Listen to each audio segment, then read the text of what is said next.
बिस्मिल्लाहिर्रहमानिर्रहीम। सहारा बनो में मैं हूँ खान अली। तो अज साड़ी एक भैन आई है साढ़े कोल चल के, तो इस मेरी भैन नूं कपड़े सिलाई करने आते हैं, पर ये कोल सिलाई मशीन नहीं है। इस मेरी भैन ने दसिया कि मैं कपड़े सिलाई कर लैनी हाँ, पर मेरे कोल मशीन नहीं है। मैं जिद कोल भी लैन जानी है, मैनू कोई मशीन नहीं देंदा सिलाई। तो मेरी भैन ने तुसी किसी को सिलाई मशीन मंगी है? जी भाई मंगी है, कहते हैं असी नहीं देनी है, साड़ी अपनी मशीन है, अपनी खुद ला जाओ, अपनी खुद जाके लैके आओ।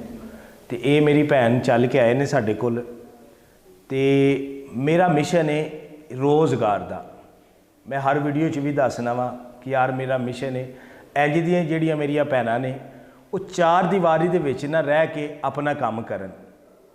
जिहड़े दोस्त मेरे बेरोज़गार ने, मेरे भरा ने, मेरे बजुर्ग ने, उन्होंने भी मैं यही सलाह दे रहा कि भाईजान असी राशन नहीं दे सकते, असी पैसे नहीं दे सकते, असी तुहानू रोज़गार दे सकते हैं।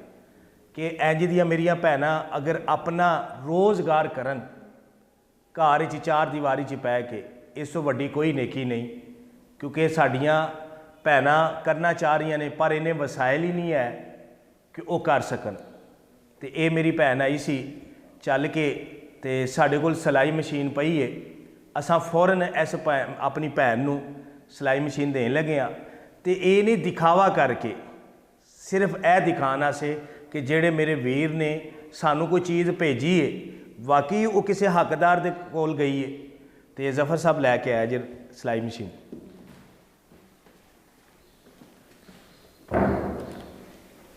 ए मेरी भैन है, साढ़े एक वीर ने भाई ने, उन्होंने भैनों से ही भेजी है, मावां से भेजी हुई है। ए तुहाडे कोल सिलाई मशीन आ गई है, ए तुसी हुण अपने घर दे विच बह के तुसी कपड़े सिलाई कर सकते हो।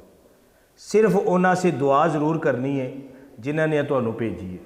नमाज पढ़ के उन्हां से दुआ ज़रूर करें। जे दुआ करोगे ना जी अल्लाह ने बहुता दे, अल्लाह ने तंदुरुस्ती दे, इस तो ज़्यादा अल्लाह ने बहुता दे, ना बच्चों तंदुरुस्ती दे। आमीन जी आमीन।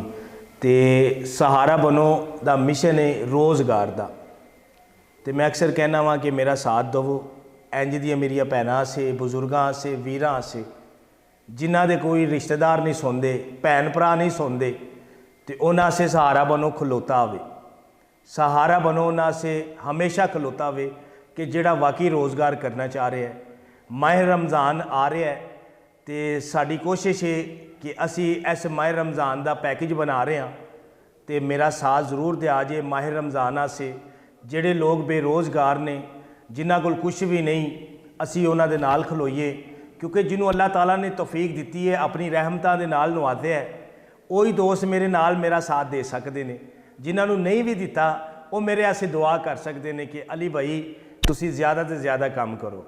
तो मेरा कोशिश है, मेरा मिशन है कि मैं हमेशा उन्हां लोगों की मदद करांगा कि जेड़े वाकई हकदार ने। पाकिस्तान जिंदाबाद।